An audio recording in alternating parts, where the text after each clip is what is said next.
Fala, nação rubro-negra, sou eu, Fabrício Lopes, aqui do nosso canal Resenha Rubro-Negra, trazendo para vocês as principais notícias do Mengão, queridão. Nação, nesse vídeo aqui eu quero falar com vocês sobre as declarações do Léo Ortiz ontem, depois do jogo que o Bragantino fez, praticamente implorando para jogar no Flamengo.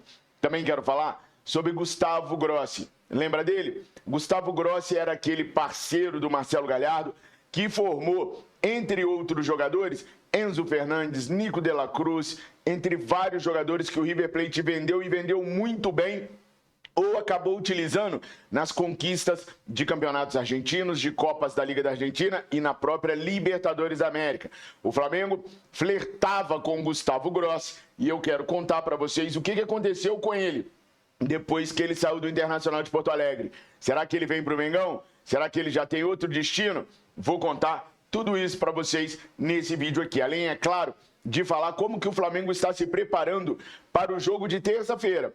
Fluminense venceu ontem o Madureira a duras penas. Não tem ninguém voando nesse início de ano no Brasil inteiro. Tenho visto alguns jogos de Corinthians, de São Paulo, de Palmeiras. O Santos é uma equipe que está se dando melhor nesse início de ano. Fora ela, Atlético Mineiro não está indo tão bem assim quanto todo mundo esperava pelo elenco que tem. O próprio Cruzeiro perdeu do América Mineiro outro dia.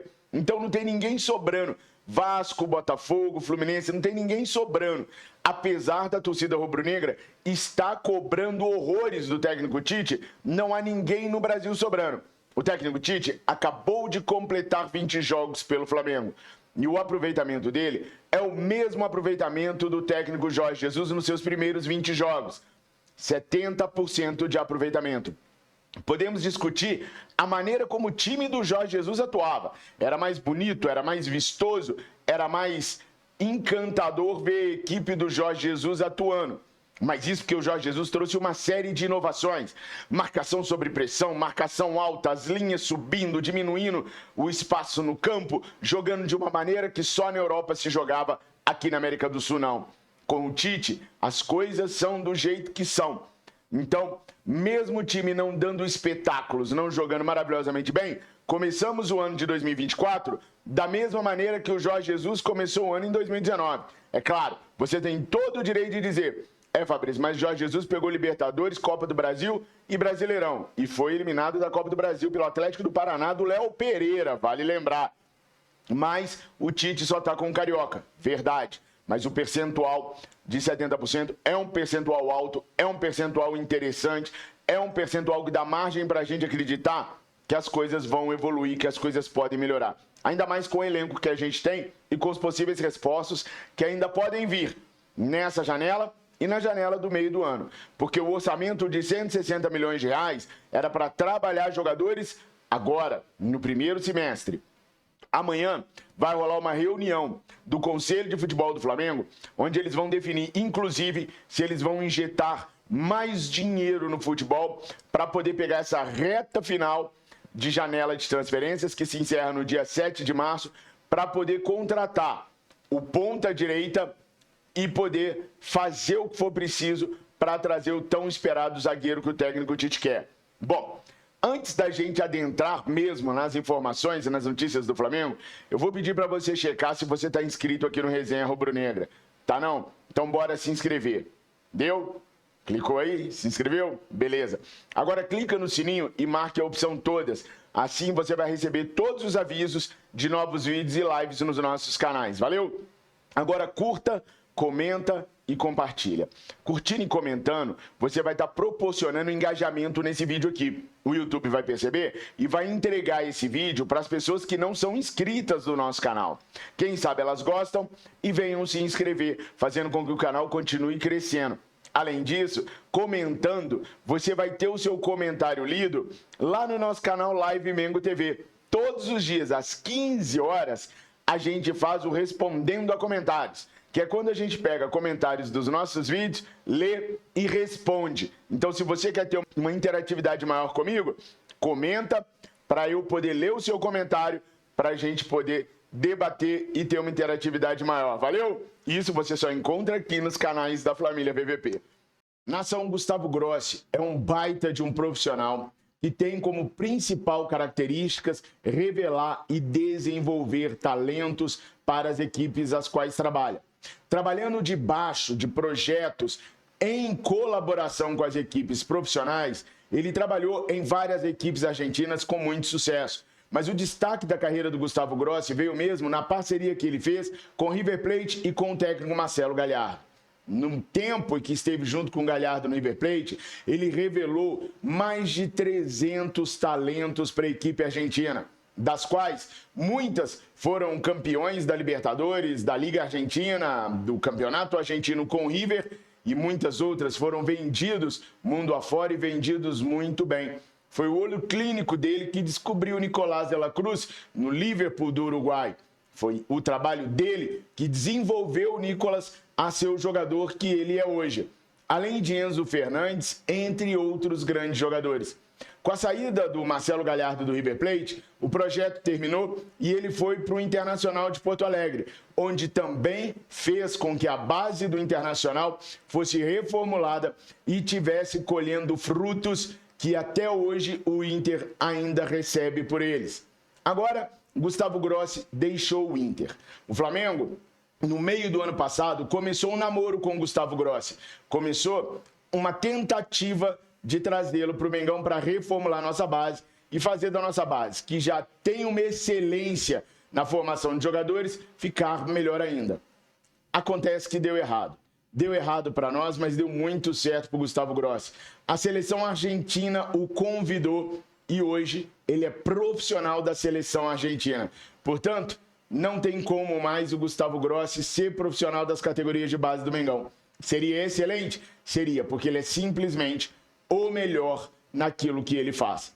Mas a seleção da Argentina foi mais esperta e acabou o levando para lá. O Flamengo treinou ontem com o Nicolás de la Cruz aparentemente totalmente recuperado das dores no ombro.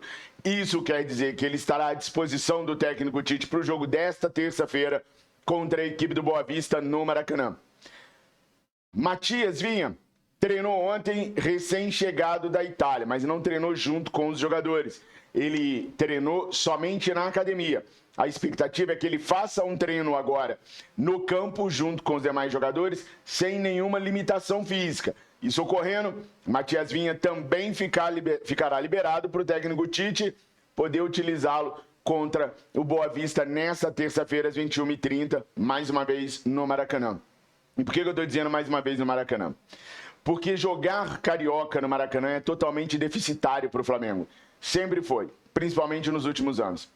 Fazendo essa turnê por Manaus, Natal, Belém e Aracaju, o Flamengo acumulou 3,8 milhões de reais. Ele ganhou nesses jogos que fez fora do estado do Rio de Janeiro pelo Carioca 3,8 milhões de reais. O jogo contra o Volta Redonda, por exemplo, que foi no Maracanã, o Flamengo ficou devendo 47 mil reais. É mole. Além de não ter ganho com o evento, o Flamengo ainda teve que pagar. Então, para jogar contra o Volta Redonda, no estádio que ele mesmo administra, que o Flamengo mesmo administra, o Flamengo teve que pagar quase 50 mil reais. Não tirou nenhum centavo para si e ainda teve que pagar 47 mil reais. Um absurdo o Campeonato Carioca, dentro do Rio de Janeiro, ser tão deficitário financeiramente falando. A Ferg não teve valor negativo. A Ferg ganhou a grana dela, mas o Flamengo teve que pagar para jogar contra o Volta Redonda. Isso me faz ser contra o Campeonato Carioca, mas me faz ser favorável à ideia do Landim de tornar o Carioca um campeonato nacional, ou seja, levar jogos do Flamengo pelo Brasil afora. A Ferg lucra, o Flamengo lucra, a equipe pequena lucra, e aí o Campeonato Carioca pode continuar. Jogando dentro do Rio de Janeiro, aí o Campeonato Carioca não serve para o Flamengo de absolutamente nada. Bom, e o Campeonato Carioca começa a afunilar, chegar no final da fase da Taça Guanabara. Flamengo e Fluminense podem ter confirmadas as suas idas às semifinais nos próximos jogos. Só para vocês terem uma ideia, o Flamengo joga com Boa Vista agora e no domingo que vem, exatamente há uma semana, o Flamengo fará seu último clássico na Taça Guanabara. Empatou 0-0 com os viceínos, venceu na Bacia das Almas os botafoguenses por 1-0 e domingo que vem, às 16 horas, tem Fla-Flu no Maracanã. Último clássico e que definirá a ida de uma ou das duas equipes às semifinais do certame regional.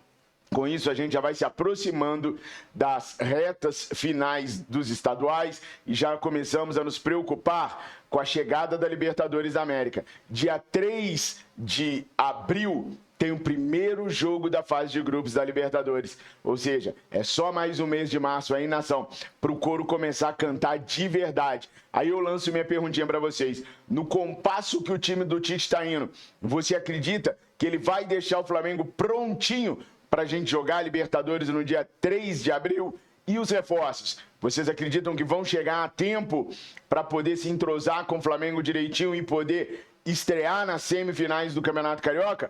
Coloquem aqui nos comentários que depois eu vou ler eles lá no Respondendo a Comentários na Live Mengo TV, tá? Bom, por falar em reforços, o Léo Ortiz deu ontem uma declaração depois do jogo à TNT, onde ele falou sobre a vontade dele de vir jogar no Mengão. Espia só.